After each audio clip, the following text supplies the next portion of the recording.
오늘 밤 10시 한국과 중국과의 U23 아시안컵 A조 2차전이 열립니다.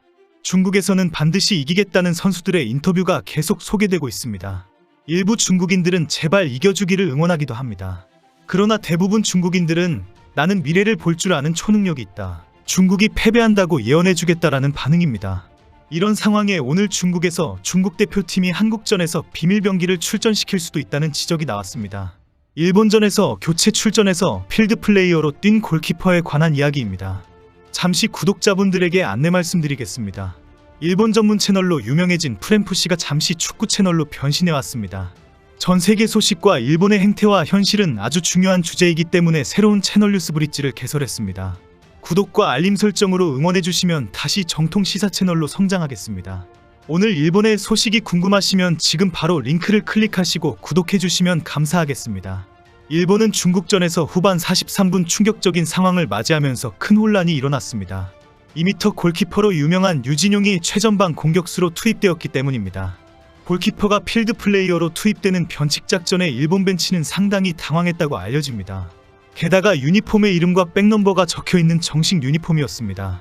준비된 교체의 일본은 이것이 말로만 듣던 그 비장의 소림축구인가라는 두려움이 살짝 든 것입니다. 엄청난 키의 코너킥이나 공중볼 상황이라면 누구도 막을 수 없겠다는 위압감을 보여주었기 때문입니다. 그리고 유진용은 일본 골대 앞에서 몇 차례 점프를 하기도 하고 공을 따라 다니기도 했습니다. 그런데 전혀 공을 머리에 맞추지도 못했고 공을 쫓아다니다가 중국 선수들과 부딪히면서 도리어 다 함께 우왕좌왕했습니다. 몇 분 동안이지만 일본 선수들도 너무 쉽게 공을 내주는 키만 큰 유진용을 상대하면서 어쩔 줄 몰라 했습니다. 얘는 뭐지? 일본의 엑스맨인가 싶을 정도였기 때문입니다.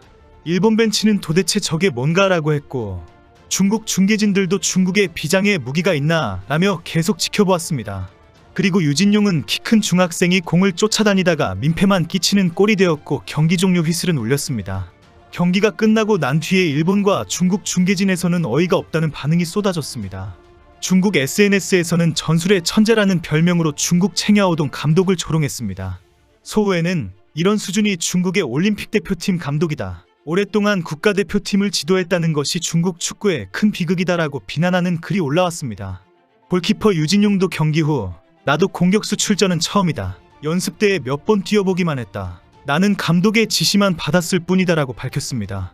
유진용은 내 포지션은 골키퍼이다. 다음에는 골키퍼로 출전하고 중요한 때에 헤딩하는 선수가 될 것이다 라고 말했습니다. 오늘 소후에는 한국전 경기를 전망하면서 챙야오동 감독을 조롱하는 글이 또 올라오고 있습니다. 오늘 밤 한국은 중국의 비밀무기 유진용의 높이를 막는 데 초집중해야 할 것이다. 오늘도 챙야오동 감독은 엄청난 비밀무기를 여지없이 꺼낼 것이다. 한국 선수들은 높이에 기절하면서 그 순간 그라운드에 쓰러질 것이다. 유진용이 그라운드에 나오는 순간 중국의 승리는 확정된다라며 챙야오동 감독의 유진용 기용을 오늘도 비꼬고 있는 것입니다. 실제 중국이 일본전처럼 후반 막판에 유진용이 교체되어 나올 수도 있을 것입니다.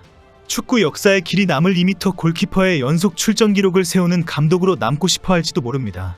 실제 챙야오동 감독은 유진용은 헤더에 매우 강하다. 경기 전부터 준비해온 것이다 라고 밝혔기 때문에 한국전에서도 고공폭격기로 뛰어들어올 수도 있습니다. 그동안 중국은 죽음의 조에서 중국은 반드시 조 2위로 8강에 올라간다라고 장담해왔습니다. 죽음의 조이지만 중국은 한국이나 일본에 한번 이기기만 하면 된다는 논리였습니다. 최종전 아랍에미리트는 충분히 이길 수가 있다고 자신합니다. 중국은 한국을 이겨버릴까 아니면 일본을 이겨줄까 라고 고민하고 있다고 했습니다. 중국 대표팀은 강화훈련에서 엄청난 힘과 자신감을 얻었고 만반의 준비가 다 되어 있다고 큰 소리쳤습니다.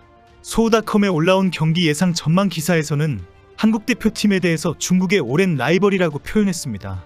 중국 대표팀은 한국은 반드시 이기겠다는 배수진을 펼치고 있습니다. 중국 대표팀은 한국과 사활을 건 일전을 앞두고 있다. 한국도 중국을 이겨야 8강에 올라갈 수 있기 때문에 전력으로 나올 것이다. 모두가 중국이 패배한다고 할 때에 예외가 있다는 것을 보여주겠다라고 밝히고 있습니다. 대표팀의 공격수 타오 창룽은 한국 축구에도 약점이 있다. 충분히 중국이 이길 수 있다라고 말했습니다.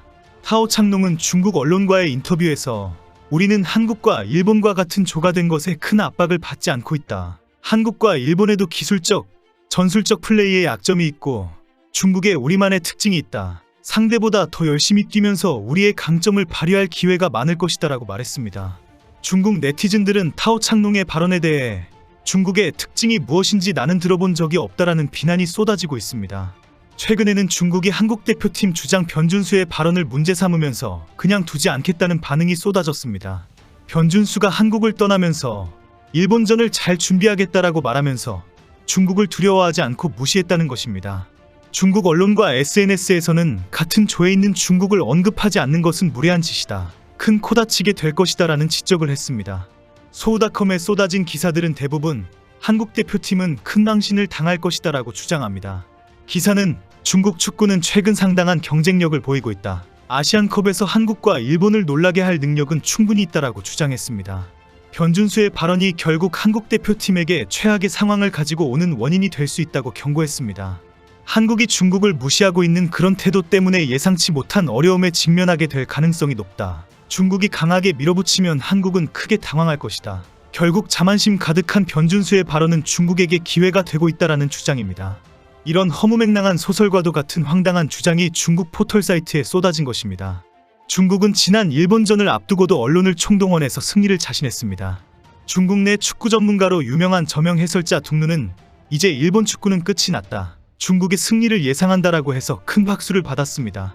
둥루는 일본 축구는 피지컬이 좋지 않다. 반면 중국 축구는 피지컬이 좋고 축구지능과 실천 능력이 엄청 향상되고 있다. 일본은 지금 잠자는 사자를 건드렸다. 나를 믿어라. 일본은 지금 중국을 두려워하고 있다. 절대적인 피지컬로 잔재주 부리는 기술을 충분히 이길 수 있다라고 큰 소리를 쳤습니다.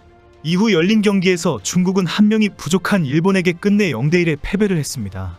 한국은 1차전에서 아랍에미리트를 상대로 1대0 승리를 거두면서 일본과 비족 공동선두에 자리하고 있습니다. 한국이 중국을 이기고 이어 열리는 일본과 아랍에미리트전에서 일본이 이기면 나란히 8강 진출을 확정하게 됩니다. 한국은 8강 진출 이후 대진을 고려해서 중국을 상대로 다득점을 노릴 전망입니다. B조 2위로 8강에 진출하면 A조 1위와 만나게 되는데 A조 1위는 개최국 카타르가 유력합니다. 이미 카타르는 인도네시아전에서 개최국 텃세 정도가 아니라 축구를 코미디쇼로 만들어버렸습니다. 한국을 상대로 승리를 하기 위해 레드카드를 큰 무기로 사용할 가능성이 높습니다. 반드시 B조 1위로 올라가서 A조 2위로 올라올 인도네시아를 상대하는 것이 이런 부담을 덜 수 있습니다. 황선홍호는 8강 진출 조기 확정뿐 아니라 B조 1위로 올라가기 위해 중국전에서의 총력전을 예고했습니다. 일단 중국을 완전히 무너뜨린 후에 3차전 일본전의 승패는 다음에 고민해야 합니다. 한국은 2016년 리우올림픽에서 세운 8회 연속부터 세계 최초 기록을 써내려가고 있습니다. 10회 연속 올림픽 본선 진출의 기록뿐 아니라 우승 트로피까지 들어올리기를 기대합니다.